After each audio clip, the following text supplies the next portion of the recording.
উপস্থিত হৈছে আৰু এই পৰ্যটকসকলক ইয়ালৈকে আমি আহ্বান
আঞ্চলিক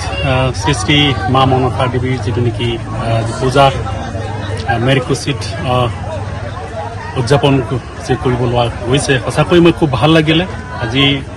প্ৰথম দিন আৰু ইয়াত যিটো ৰাইজৰ যিটো সঁহাৰি ৰাইজৰ যিটো উপস্থিতি খুবেই ভাল লাগিছে আৰু গম পাইছোঁ যে অহা কালিও বহুত ইয়াত ভাওনা হ'ব বিভিন্ন ধৰণৰ কাৰ্যসূচী হ'ব ইয়াত বহুত মানে প্ৰায় 4-5 হাজাৰ মানুহে ইয়াতে যোগদান কৰিব এইটো শুনি মোৰ খুব ভাল লাগিছে আৰু এই যিটো নেকি মনসা পূজাৰ যিটো আজি পঞ্চদশ বাৰ্ষিক যিটো পূজা আজি প্ৰায় 15 বছৰ ইয়াত ৰাইজে কৰি আছে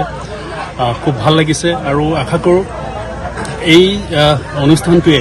আৰু বহুত আগলৈকে আগবাঢ়ি যাওক আৰু অকল এই মেৰকুচি অঞ্চলে নহয় বাক্সা গোটেই অসমৰ এটা জাকত জিলিকা অনুষ্ঠান হওক যাতে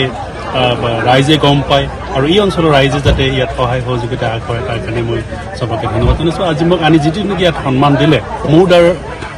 মানে উন্মোচন কৰিবৰ কাৰণে যিটো মোক ইয়াত আজি আমন্ত্ৰণ কৰি আনি যি মৰম দিলে যি সন্মান দিলে তাৰ কাৰণে মই সমূহ ৰাইজক মই ধন্যবাদ জনাইছোঁ আজি 2011 চনৰ পৰাই আমি এই মেৰকুচি অঞ্চলত আঞ্চলিক ভিত্তিত আমাৰ এই মনসা পূজাখন আমি উদযাপন কৰি আহিছোঁ এইবুলি আমাৰ 15টি বছৰ পঞ্চদশ বাৰ্ষিক গতিকে এইবুলিও আমি দুদিনীয়া কাৰ্যসূচীৰে আমাৰ এই পূজা ভাগ আমি কৰিম বুলি আমি ভাবিছোঁ আজি আমাৰ প্ৰথম কাৰ্যসূচী আমি ইতিমধ্যে আমাৰ পতাকা উত্তোলনৰ পৰা আৰম্ভ কৰি আমাৰ পূজা মণ্ডপ উদ্বোধনৰ বন্তি প্ৰজ্বলনলৈকে আমাৰ ইতিমধ্যে বিভিন্ন কাৰ্যসূচী হৈ গ'ল এতিয়া আমাৰ নাগাৰা নাম প্ৰদৰ্শন আছে অহাকালি আমাৰ পূজা ভাগ হৈ যোৱাৰ পাছতেই আমাৰ তেজপুৰৰ পৰা আমি ভাওনা দল এতিয়া আমি আমন্ত্ৰণ জনাইছোঁ ভাওনা প্ৰদৰ্শন কৰাৰ কাৰণে আমি এইকাৰণে আমন্ত্ৰণ জনাইছোঁ যে আচলতে ভাওনা যিটো সংস্কৃতি এই সংস্কৃতিটো ইতিমধ্যে বিলুপ্ত হ'বলৈ ধৰিছে আমাৰ এই অঞ্চলৰ ল'ৰা ছোৱালী বা আমিও আজিলৈকে ভাওনা কি বস্তু বা ভাওনা কেনেকৈ অভিনয় কৰে কি ধৰণে প্ৰদৰ্শন কৰে সেই সম্পৰ্কে আমিও ভালদৰে জ্ঞাত নহয় গতিকে আমাৰ এই অঞ্চলৰ আমাৰ যিখিনি ল'ৰা ছোৱালী আছে উঠি অহা যিখিনি যুৱক যুৱতী আছে তেওঁলোকেও বুজি পাওক যে ভাওনা নামৰ এটা সংস্কৃতি আমাৰ অসমীয়া সংস্কৃতি এটা আছে সেই উদ্দেশ্যে আমি ভাওনাৰ দলটো আমি আমন্ত্ৰণ জনাইছোঁ আৰু এই অঞ্চলৰ আমাৰ এই ভাওনা প্ৰদৰ্শনটো এইবাৰে প্ৰথম আমাৰ এই অঞ্চলৰ অহা নাছিল আচলতে যোৱাবাৰ আমাৰ দুৰ্গা পূজাত বৰ্তমান আমন্ত্ৰণ জনাইছিল কিন্তু আমাৰ এই অঞ্চলত আমি এইবাৰে প্ৰথম আমি আমন্ত্ৰণ জনাইছোঁ আমি আশা ৰাখিছোঁ যে আমাৰ এই পূজা ভাগত আমাৰ ধৰ্মপ্ৰাণ ৰাইজৰ সহায় সহযোগিতা আমাৰ লগত থাকিব আমাক সহায় সহযোগিতা কৰিব যাতে আমি এই দুদিনীয়া কাৰ্যসূচী উদযাপন কৰিবলৈ লোৱা আমাৰ পূজা ভাগ আমি সুচাৰুৰূপে আমি পাৰ কৰাই দিব পাৰোঁ আমি পৰিচালনা কৰিব পাৰোঁ তাৰ কাৰণে আমি ৰাইজৰ ওচৰত আহ্বান জনাইছোঁ